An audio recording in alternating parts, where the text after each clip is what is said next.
topics in life after sports. We talk about the real stuff of the sports world and anything goes. Are you ready?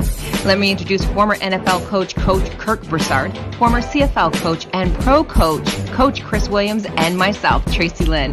You can find us on Facebook, YouTube, Instagram, and wherever you get your podcasts on all major platforms.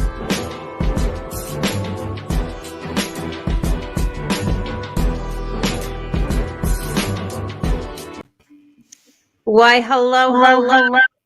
It is Monday, January 3rd. Happy New Year. Welcome to the PlayCallers POD. It's the best of the best, as always. We have Coach Kirk Broussard and we have Coach Chris Williams back on the panel after a very busy couple weeks. But first off, gentlemen, Happy New Year. How are you? Happy New Year. I'm doing great. How are you guys? Good to see everybody. Good. Welcome back. You know, we had the holidays. I'm so glad that they're over. I'm glad to be moving forward. And 2022, I can't believe it. Wow. I know.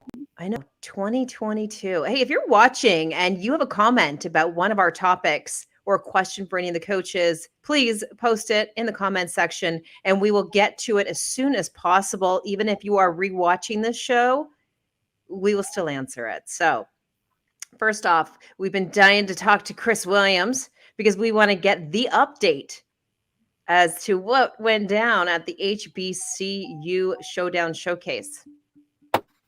Well, thanks for asking. I thought we had a really good first year event. Really satisfied with how we handled the football piece. The NFL scouts came in, had a really good time, and started to really get a good, start to build on some of those relationships with those scouts, and even guys that were high level VP positions inside of scouting departments were there. I was pretty excited about that piece, the fact that they showed up for us and watched our players, and we had over 70 guys there, and it was there's a couple of kids that are going to get drafted because they were in this event and these teams had a chance to see them. So I'm really excited about watching the rest of the process throughout between now and the draft. But I thought we did a really good thing for historically Black college kids. I'm really proud of what we got done the first year, and we're only going to build from here. Now, I mean, the state of Alabama's considering giving us some state funding, and some different things are starting to happen when it comes to support. So sometimes you just got to do stuff. You got to have the thing the first time. You just got to do it and show people that it's real. And then once people start believing in you, then you just keep growing.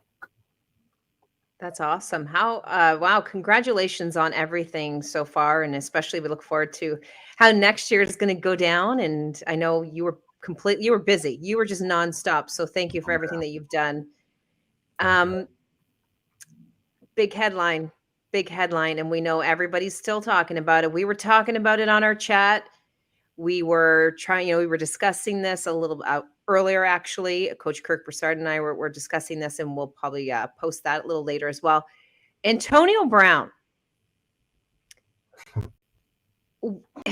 Okay, so we don't really quite understand or we don't have all the facts yet, but something he didn't want to go out to play, or he wanted to play and the coach wouldn't let him in.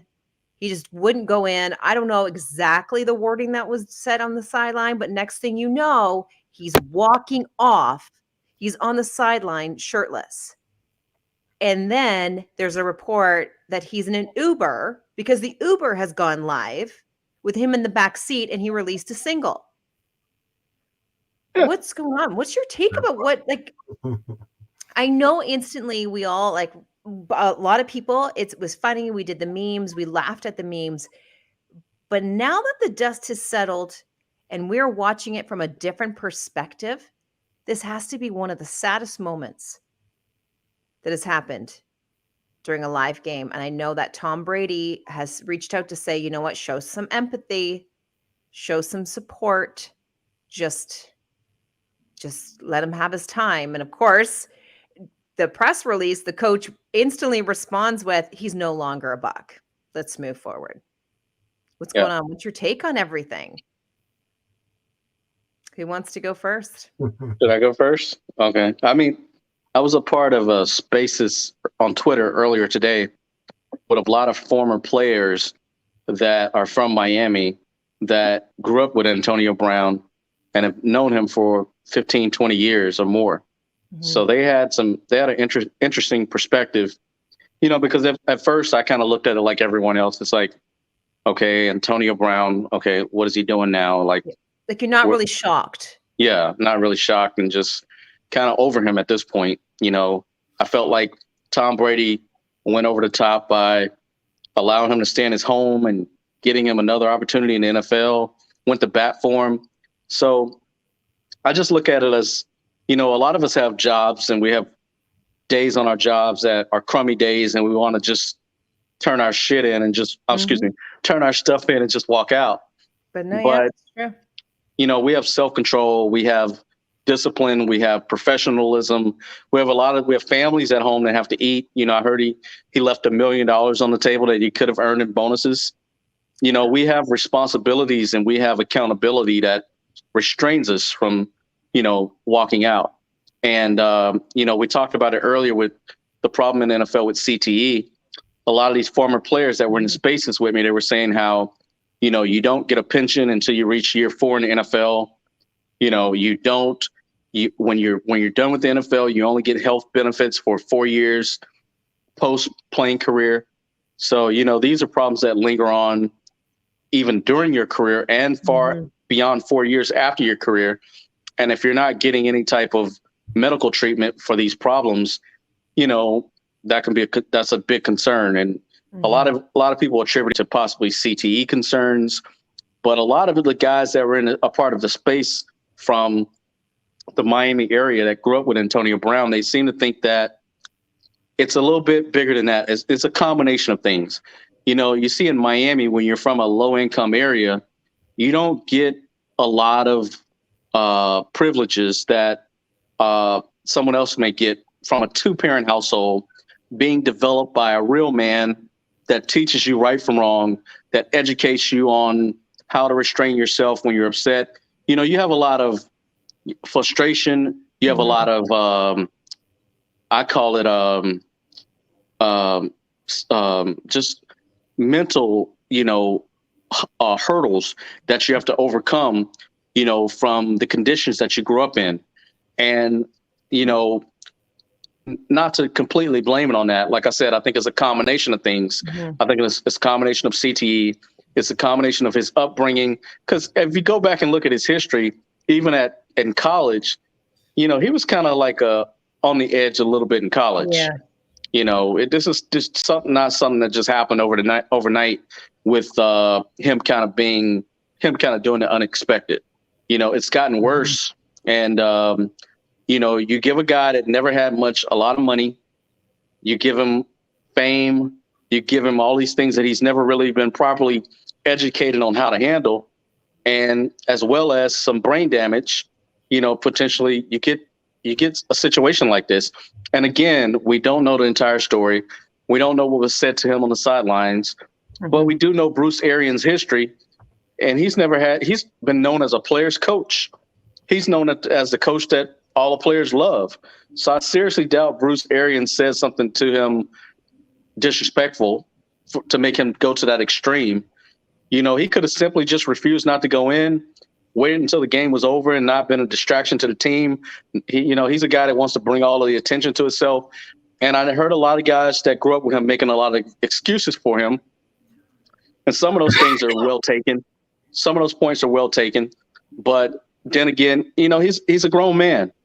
And there's a lot of players in that league that have CTE that have never did anything like that. And I've been around football a long time, and I've never seen a player rip his stuff off and walk out of a game ever. I've never seen that. And I don't know how you feel about that, Coach, but I've never seen that. Man, I've never seen it either, Coach. I mean, we were kind of joking about it yesterday. I don't know, man. All I know is, Coach, when I look at it, I mean, I just see a guy that doesn't really respond to male authority very well, man. I mean, I think, and I've seen it, man, as a coach, and I've dealt with that. Some guys that, you talk about guys being raised in a spot, and people don't want to hear the truth, right? They'll take it and they'll say, you guys are really far off the mark. But the truth of the matter is, I mean, a lot of times when you're a real man, you handle things like real men handle things. What he did there was not handling things like a real man. Now, why he doesn't handle things like a real man, we could all speculate. And does that mean that his father wasn't in the home? Does that mean he was raised by too many women? I mean, I don't know what those answers are, but I do know that real men handle things in a certain way. Did not see a real man's reaction yesterday. So that's about as far as I would take it, and just say that I think the Buccaneers are much better off without him. And if you can't take things from and by playing in the NFL, and you can't get through a game without doing what he did, then just don't. If you're too old to be in the NFL, just don't be in the NFL anymore. Just find a way to be playing. But he didn't react like a real man, and I lost just about whatever little respect I had for him left over. I lost it. Yeah, well, I mean, there was a report saying that he felt that he was too injured to play. He wasn't ready to play in the game. And then you have the coach saying, you're fine, get in the game. And of course, this is how he responds. Why did he dress for the game if he's injured to go in the game? I don't know. There was a quote saying what he told the staff this is a quote from what I understand, is that he was not going into the game because his mind, he didn't feel that he was healthy. So, there was a response saying, if you're not going to go into the game when you're being told to get into the game, then you cannot be here. That was what Bruce Arians said. So you have a coach that's saying, fine, if you're too injured, then why are you here? So there's a question right there. Why did he dress for it? If you're dressed and you're standing on the sideline, you're ready to go. You not only did that, you flew all the way to New York. Stay in Tampa. And he had his hit single just released. Stay in Tampa if you're not ready to play. Yeah, that's the part where you do have to question the mental health, the mentality of this man, and you do actually feel bad, because this isn't the first time that he's had an outburst. I follow him on Twitter. He's had Twitter rants where he has stayed up for days, has not slept, and would go off on the media, go off on whatever's happening, and then he releases a song. And then there was the time where he went live. With with his girlfriend or the baby, and his baby or wife. Sorry, I'm not sure which one. So he went live doing that. Yeah, I feel bad for the kids. Yeah, I don't know how Mike Tomlin tolerated that for 9 years. I mean, they basically kissed his butt for 9 years and just hoped that things would work, right? But I mean, I would add this too. Now, let's talk about this side of it too. Yes, no, he's not being a real man and all that stuff, and we can kind of excuse, Brady and Arians and the Tampa Bay Buccaneers, but what this guy is. And you've seen Tracy just called out 3 different instances, and we don't even know the guy. I mean, for them that probably did the homework on him, they probably had 25 different instances that proved who he was and what he's capable of doing and how bad he's capable of screwing up a locker room. I mean, you got to blame yourself a little bit for having this guy on your team, thinking that you're going to be the group that changes him and his outcome is going to be different just because he's with you. So you really can't blame Antonio Brown as much as you would be blaming, or I should say equally blame the people who decided to bring him into that building. He didn't hide what he's done in the past. It's all out there. Yeah. So when it happens, you can't go pointing fingers. Tom Brady did a good thing. He believed in him as a player and was hoping that there'd be a better outcome. But it is what it is. So it's going to be very interesting. Tom Brady just gave him an opportunity. Tom Brady can't control him. No. I mean, he has his own mind. He makes his own decisions. I applaud Tom for giving him an opportunity.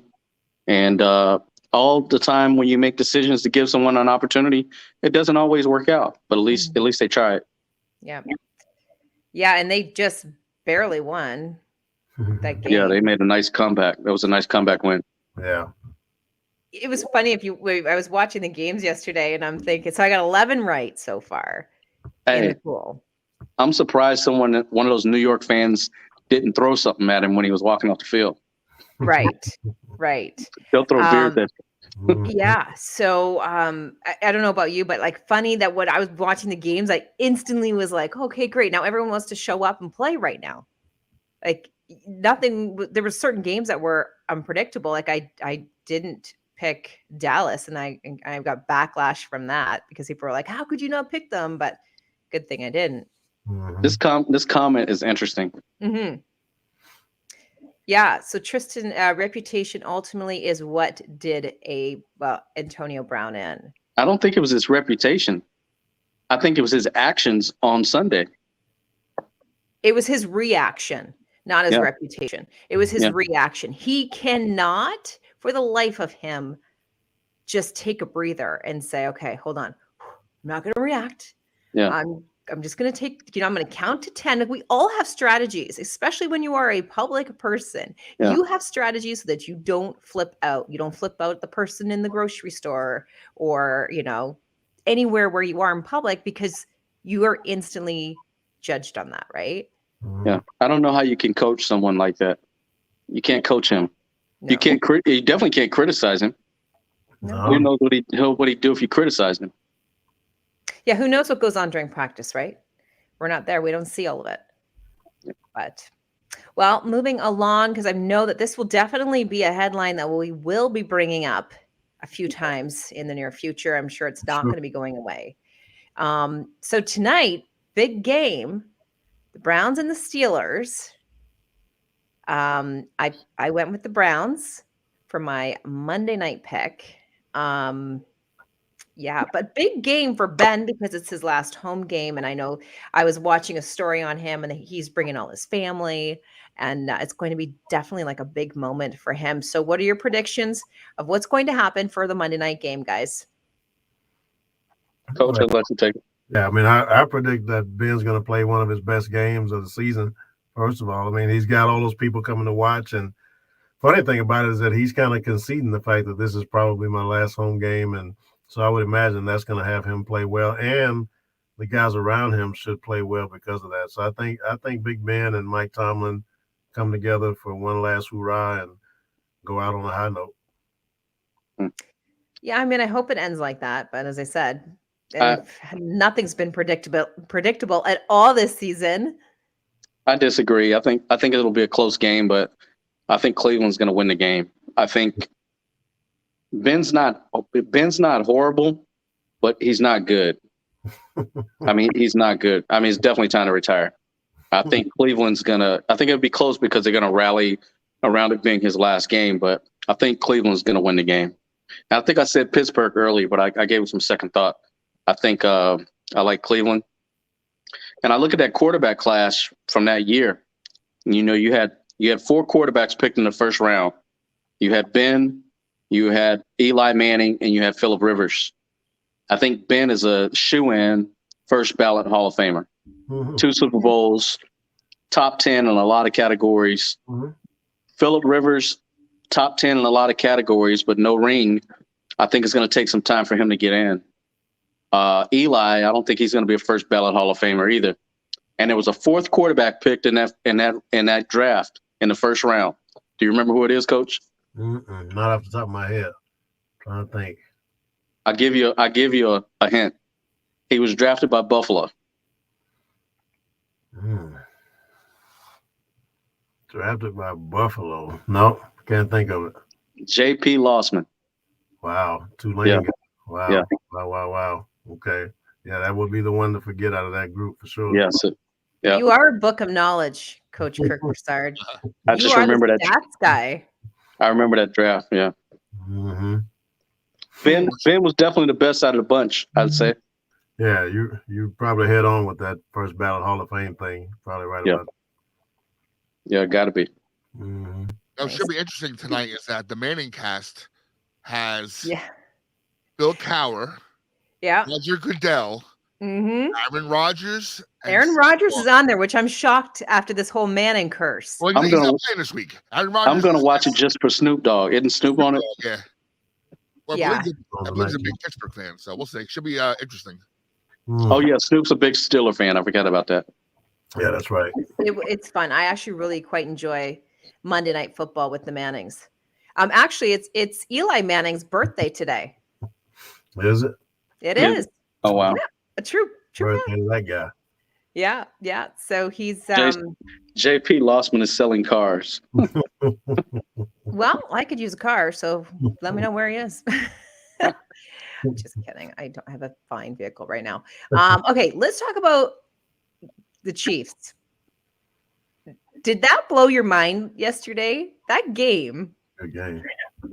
I couldn't catch my breath through it because I'm thinking, am I watching what I'm like? Am I actually seeing this go down right now? Yeah.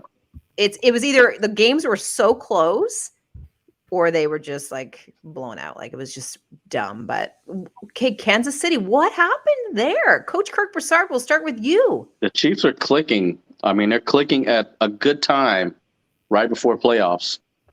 And I think there's a lot of pressure on the Chiefs because, they've won one Super Bowl. Mm-hmm. And we saw how young they were. Everybody thought, okay, dynasty, this is the next dynasty. Mm-hmm. And so they lost in last year's Super Bowl. I think it's a lot of pressure on them to get back in that winning column and get another ring. Because like I said, a lot of people thought there was a dynasty. And if the Chiefs don't win a Super Bowl this year, that dynasty talk is going to start to fade away. The momentum that they had built, with that first Super Bowl, it's fading. Mm-hmm. Mm-hmm. I mean, some are saying that he has been jinxed.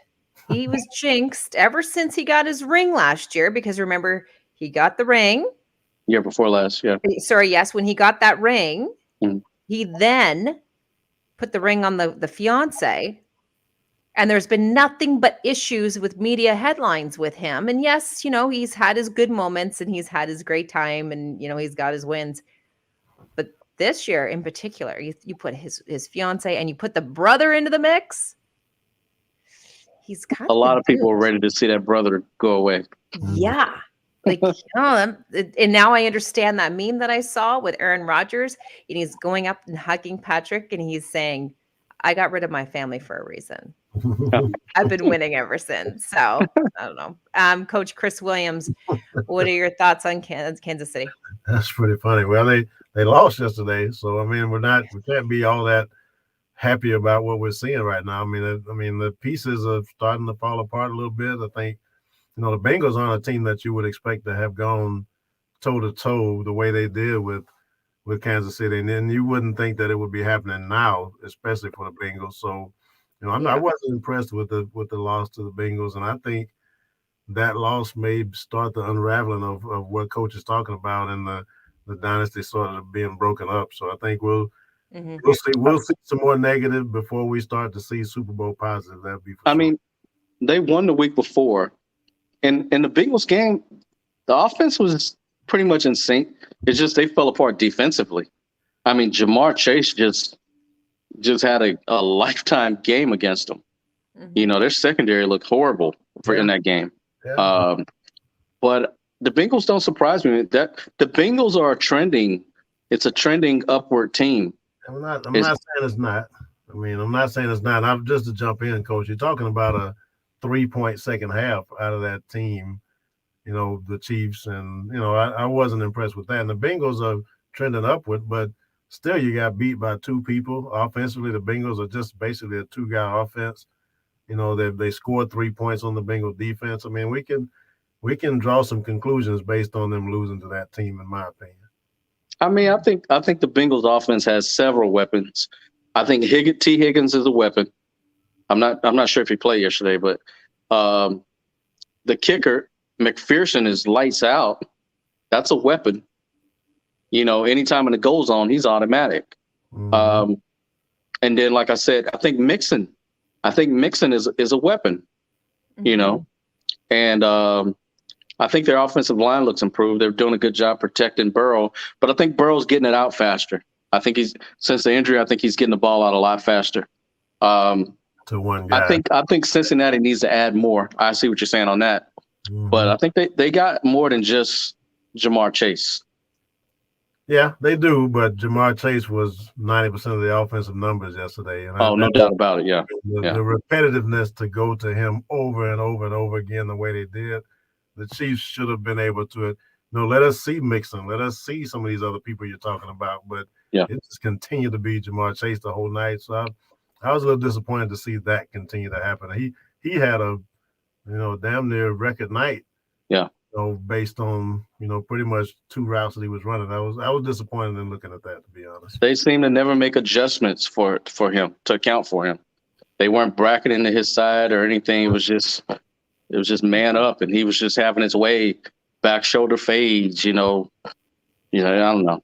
Yeah, It was tough to watch. Yeah, I had to keep looking at the TV just to make sure I was seeing what I was seeing, and looking at my glass, going, "How much did I drink? Is this really going down?" Okay, coaches. Oh, here we go. Tristan's the man of the night. Mm-hmm. At some point, the expectation of quarterbacks under 28 to be Aaron Rodgers or Brady is absurd. The AFC has had 5 quarterbacks represent them in the last 20 years. Now, where's Tristan going with that? I don't know. I think I heard a point. Let's see. Well, we do appreciate anybody who's watching to put their 2 cents in, please, because we'll read it. And we appreciate you tuning in. We appreciate everybody liking the show and sharing it and just interacting with us. So moving along, let's talk about this, coaches. Interesting. Potential coaches that you think could get fired after the season. We see it, a few times throughout the season, and you kind of peg it when the season's going along. You're like, let's see if he's going to be there by the end of the season or when the season's over. So what are your thoughts on this? Who are you predicting to get fired? I know it sounds so terrible when you say it out loud. So who do you think's going to get fired next? Oh man, if I'm picking, I'm going to go with Matt Rule. I think it's time for Carolina to make a move with Matt Rule. I think based on what the fans want to see, I think that you're going to see Matt Nagy, take a spill in Chicago. And to be honest with you, based on what I think everybody would feel sentimental about, I think you might be looking at a situation where Pete Carroll is going to be out in Seattle. I mean, they got to start. We talked about that a few weeks ago, so that's an interesting one. I was thinking about that one as well. Yeah, because they got to start thinking about what it's going to take to motivate Russell Wilson to want to stay around. And I know he's pretty committed to. He's a loyal Pete Carroll guy, but I think that the organization may have to make a move in order to help Russell be motivated about trying to stay. So I think those 3 guys would be at the top of the hot seat for me. Coach Kirk Broussard, what are your thoughts on the coaches getting fired? I agree with everything Coach said. I would probably add Mike Zimmer to that list. I would probably add, I'm not sure what's going on in Houston, but it seems like they don't have any direction in Houston. So, but I think that he's new. Yeah, he just got to Houston, so he probably won't be out. So yeah, you got Jacksonville is going to be open. Is already open. Mm-hmm. You got I don't know what's going on in Cleveland. I think he may get another year in Cleveland, but yeah, maybe Carolina, Jacksonville, Chicago, Seattle, and I don't know, Denver. I mean, I don't know how long he stays around in Denver. He's question. Yeah, that's he doesn't seem like to have him headed in the direction of success. Mm-hmm. So I'm not sure how patient they're going to be with him. But definitely the ones Coach named and Minnesota included. You would think you would look at Detroit. He just got to Detroit. I understand that, but they seem to like him in Detroit. The fans seem to be patient with him and like him. So yeah. Mm-hmm.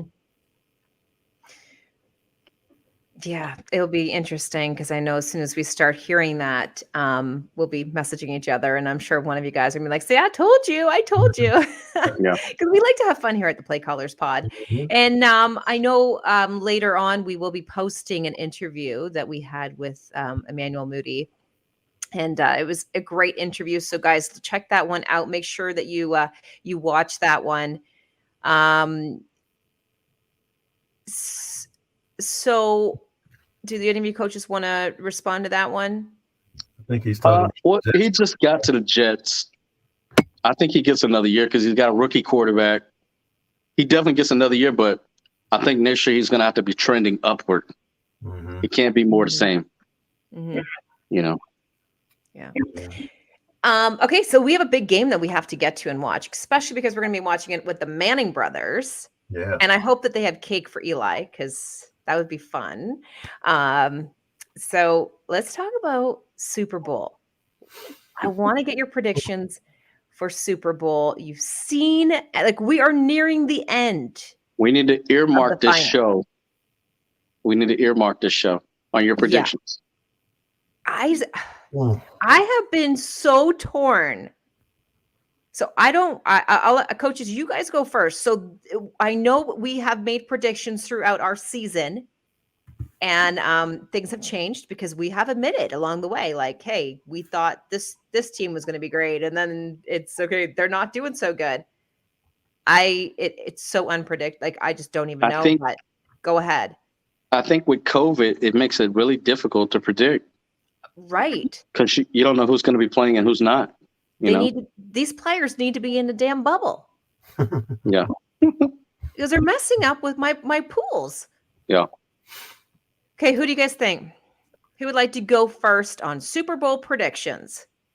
I'll go. And my NFC pick, and I'm always going to be with Tom Brady until he shows that he can't get back to the Super Bowl. So I'll pick Tampa Bay. I think they've gotten something to rally around now with the Antonio Brown thing. They can, and they won that game together, which kind of gives them a we can do it without that kind of guy thing. I mean, so I would pick Tampa Bay to get in from the NFC side. And to be honest with you, I mean, the AFC, I mean, I'm starting to think that the Tennessee Titans are a sneaky, kind of a team that could end up in the Super Bowl. I mean, they would be that quiet underdog that could get there. So I'm going to, right now today, I'm going to go with Tennessee Titans, and they might get Derrick Henry back at some point, before the heavy piece of that playoff run would start.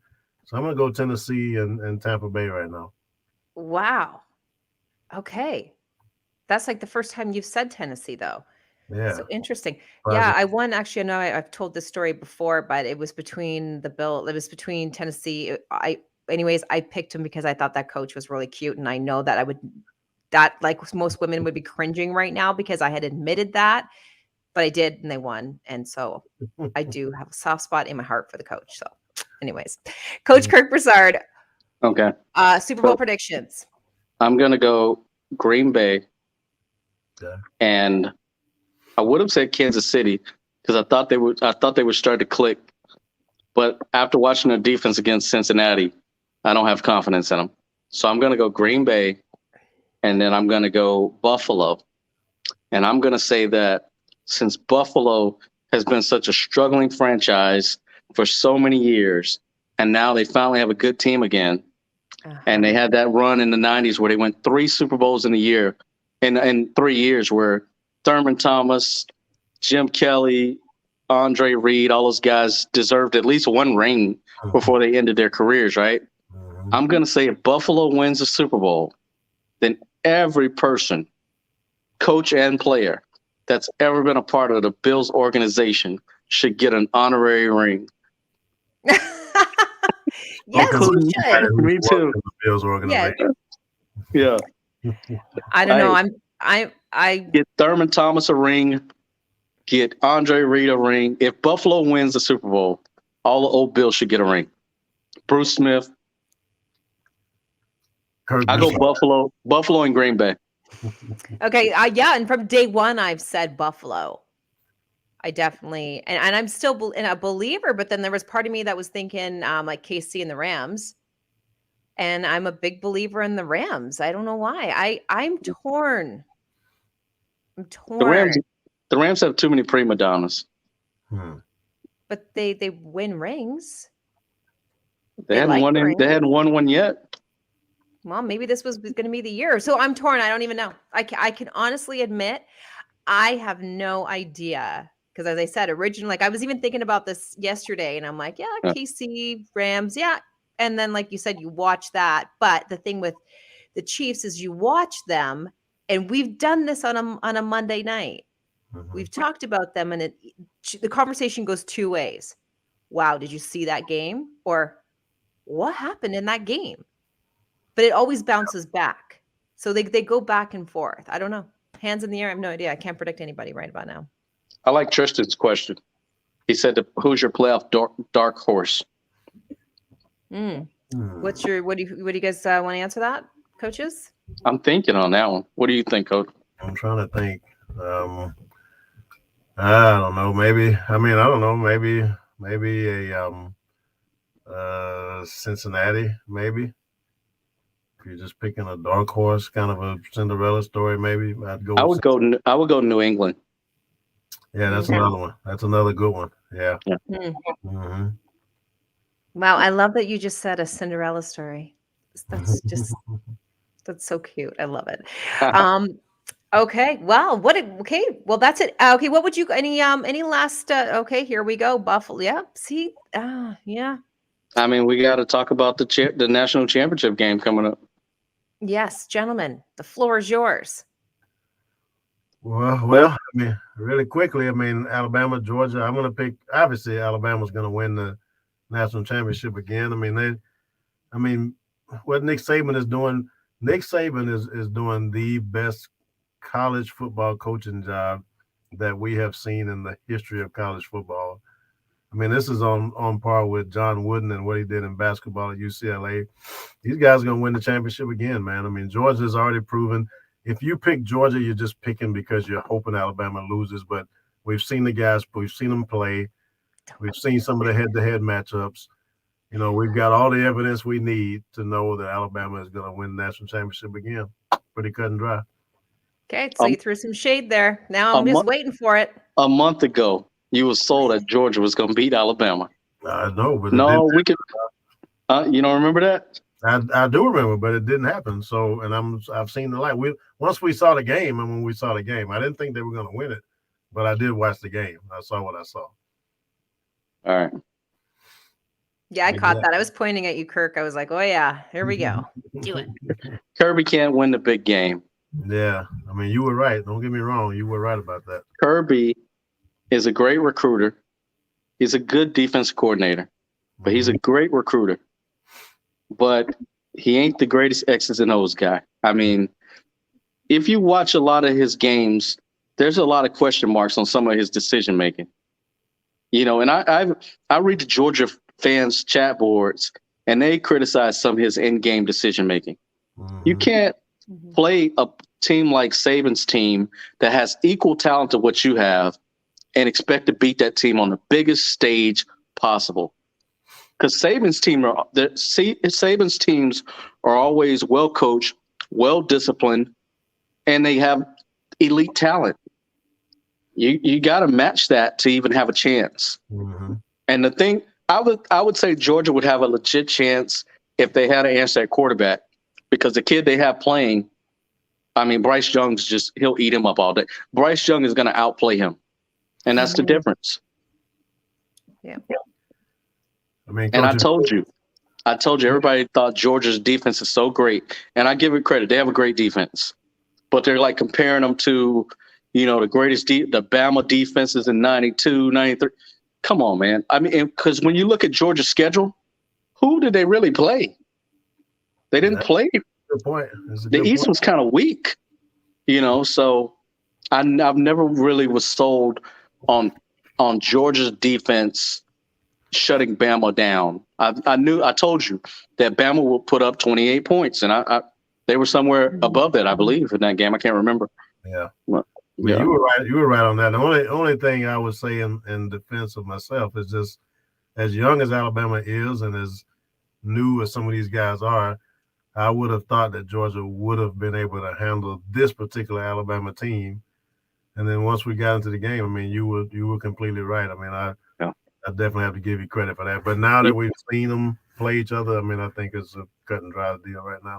You got to be on cloud nine, because that's your team, and to have a team like that and nobody can touch for so long. I mean, it's crazy, man. That's unbelievable, man.